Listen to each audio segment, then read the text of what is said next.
Hey everyone, this is Stephen Casey Railfan here, and today I have a bit of a rolling stock update because as some of you guys know, I recently visited St. Louis for a weekend trip. So just so I can have a little bit of fun and do some St. Louis rail fanning. And I recently stopped at a local hobby store which is called the Mark Twain Hobby Center, which is located in the St. Charles area. And I picked up some pretty interesting rolling stocks there. They have a pretty good section of trains, you know, from like O scale, HO scale, N scale, and all that. And I was able to pick up a few rolling stocks. So, starting off, I picked up this coil car. It's a PRR Samuel Rhea Shops G441A coil steel gondola. This is actually a pretty unique freight car. I mean, I've never heard of this freight car before, but when I saw it, it looks pretty interesting. And when I got it, it didn't come with like a hood or it didn't come with any coil loads. But the thing is, this car is actually quite heavy because I can feel a little bit of weight and pressure on this. It's pretty nice. Even though I know that tangent scale rolling stocks are expensive, but I couldn't resist myself, so I had to get this one. It's pretty nice, and I might add some coil loads on it soon if I can get some. But my example I have is Norfolk Southern. So I believe these were repainted since 2005 and rebuilt. So it's pretty nice because I'm not sure if any of these still exist on today, but it's a highly detailed freight car too. Look at that. Nice. So moving on.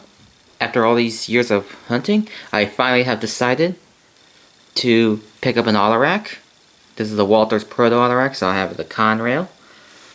I've been looking for one of these because I would love to get more of these to assemble a unit autorack train, because I see those quite often from like on UP, on BNSF, and then even NS trains run these as well. And I can even make NS 120 too. So I'm gonna just get a couple lots more autoracks, more auto parts box cars, and a couple miscellaneous freight cars, because that's what 120 is like now.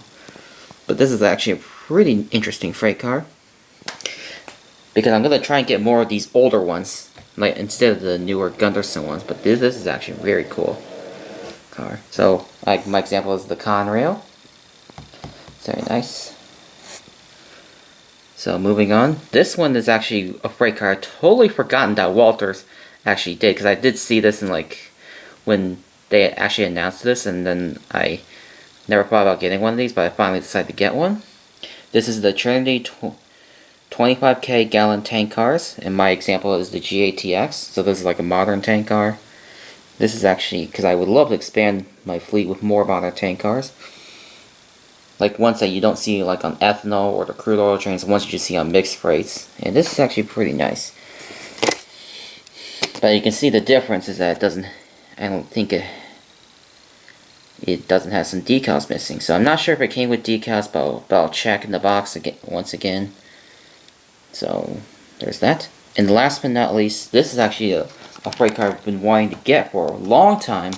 But these were, because I remember after they first released these like in the early 2000s, but they decided to bring this paint scheme back. This is actually a very cool freight car. This is the General American Marks Company, so it's lettered in CATX, and this is actually a sky blue hopper. It's very nice. It has a cat's paw print on it, because I'm pretty much like a cat person and I do like cats, so I thought this is actually really cool. But even though, because I do like cats and dogs, but mostly cats though. But this is actually a very cool rolling stock. I've been wanting to get one for a long time. And so this is an Athearn ready to roll Pullman Standard 4740 hopper. It's very nice because I see these on mixed freights, so had to pick one of these up, and it's very nice. So yeah, so these are all the 4 rolling stocks I picked up on my St. Louis trip. St. Louis was lots of fun, and I'm glad I had a great time. And I do have a rail fanning video of that coming soon, so stay tuned for that. So anyways, hope you guys enjoyed this quick update of the rolling stocks I have, and I'll leave you guys with a little bit of a run by of these in action, and I'll see you guys next time.